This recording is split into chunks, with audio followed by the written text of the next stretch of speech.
Hey guys, you're listening to the English Made Simple show. This is episode 140, number 140, número 140.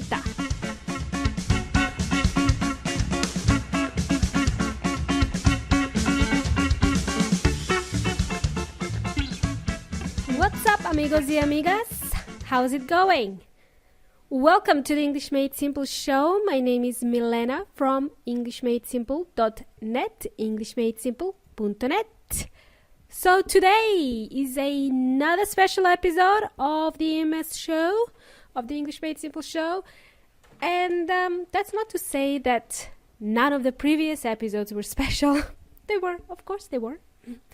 Today I want to teach you a couple of things, a couple of new words and new phrases. They are to do with moving and settling in. The majority of us had experienced moving or migrating from one place to another in the past.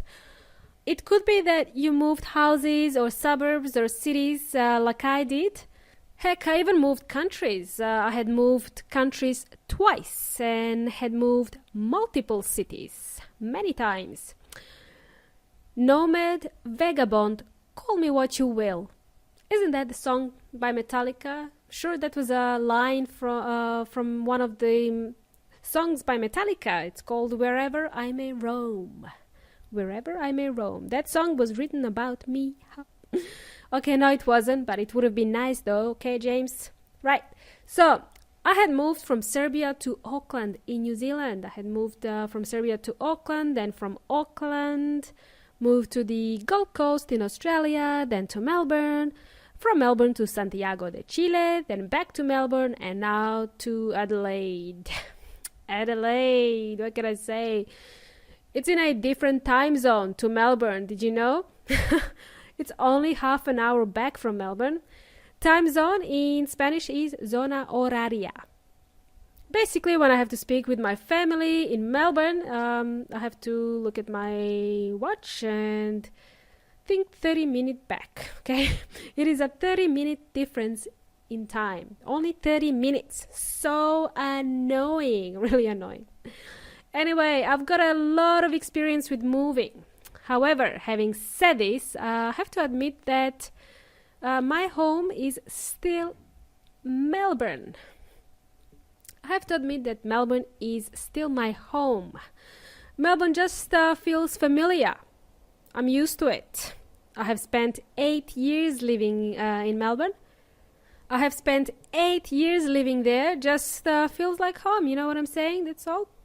I'm sure some of you can resonate with my story. We have all had experience with moving. Maybe you moved out of your parents' homes, you know. That's an experience. You will go through the same stages of trying to adapt to your new life, starting a new routine, for example. So now, why am I telling you all this? Why am I telling you all this about my experience with my moving? Because I am a wuss. I'm a crybaby. I like to complain. My husband says, stop complaining, Milena. Stop complaining. Nobody cares, okay? Nobody cares. Well, I want to use my personal experience to teach you some new vocabulary because I know we share the same experiences. So, listen up, amigos y amigas. The phrase I'd like to teach you today is to settle in. Settle in. 2 words. This is a phrasal verb. You know what? We love these things. We love them. Phrasal verb. This phrase in particular, it's the one that you will hear spoken by native speakers very often. It's very common to hear this phrase, settle in. So if you can remember this phrase, it will make you super-duper fluent, okay?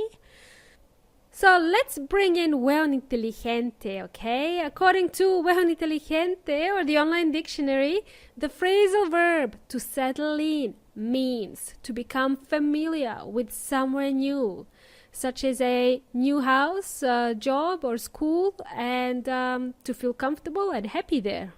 To settle in, to feel like home, to feel comfortable with your new surroundings, new environment. You can settle in at work, at school, or at your new house. To settle in Spanish is establecerse o acostumbrarse. For my non-Spanish speakers, this would translate to be accustomed or to get accustomed to somewhere, to get used to adapt. Let me explain with a few examples, okay? A friend of mine asked me the other day, "How is Adelaide? Have you settled in yet?" And I reply, "Not yet, I'm still settling in." And then she asked me, "What about your husband? Has he settled in at work?" Yep, he's pretty much settled. He's settled in okay. My mom asked me the other day, "Milena, have you settled into your new place?" "Not yet, Mom. We are still trying to familiarize ourselves with a new neighborhood. So we haven't settled in yet." Easy peasy Japanesey? Cool. Cool bananas.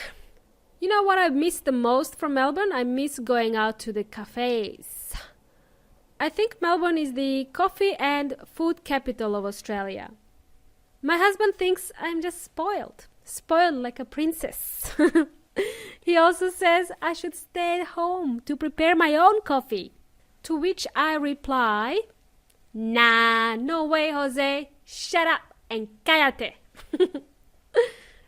When I prepare coffee at home, it doesn't taste anywhere as good as the one prepared by a professional barista. Barista is a person who makes coffee in a cafe. So someone needs to drink that coffee, and that would be me. Okay? Honestly, when I arrived in Adelaide, I had a bit of a culture shock. Do you know this term, culture shock? If you're a migrant who had moved countries before, you would suffer from something called a culture shock. If you imagine traveling from one country where you're used to one type of culture, then moving to another country with a completely different culture, where you have to adapt to another way of life, it's hard to assimilate into a different culture, you know? These things take time. You know what? I have a little confession to make, guys. It may have taken me 8 years to call Melbourne my home, but the first time I landed there, I didn't think it would turn out to be my home. Honestly, it took me a year just to settle in, to feel comfortable driving around the city, getting to know the suburbs and so on. It just didn't feel like home at that time. You know, coming from a small city like Auckland in New Zealand, it was kind of a culture shock to move across the Tasman Sea all the way to Melbourne. It sounds like I was swimming across the Tasman Sea. No way. Nah, I was flying. Because I'm spoiled, remember? I was flying. No way I'm gonna swim. Amigos y amigas, let's think about the phrase we have just learned today. To settle in. Settle in, the phrasal verb. We love it. Think about this. What changes have happened to you recently? Have you started a new job? If so, how are you settling in? Have you started going to the university? Have you moved to a new home? Have you moved countries? Are you settling in?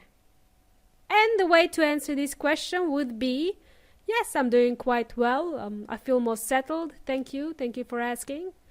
Or if you don't feel settled yet, you could say, not yet, I'm still settling in. Great! Cool bananas! If you have enjoyed today's show of the English Made Simple show, please share it with your friends and your enemies too, who may also find it helpful as well. Have you got friends or know of someone who is moving overseas? Get them to listen to this episode, okay? Great!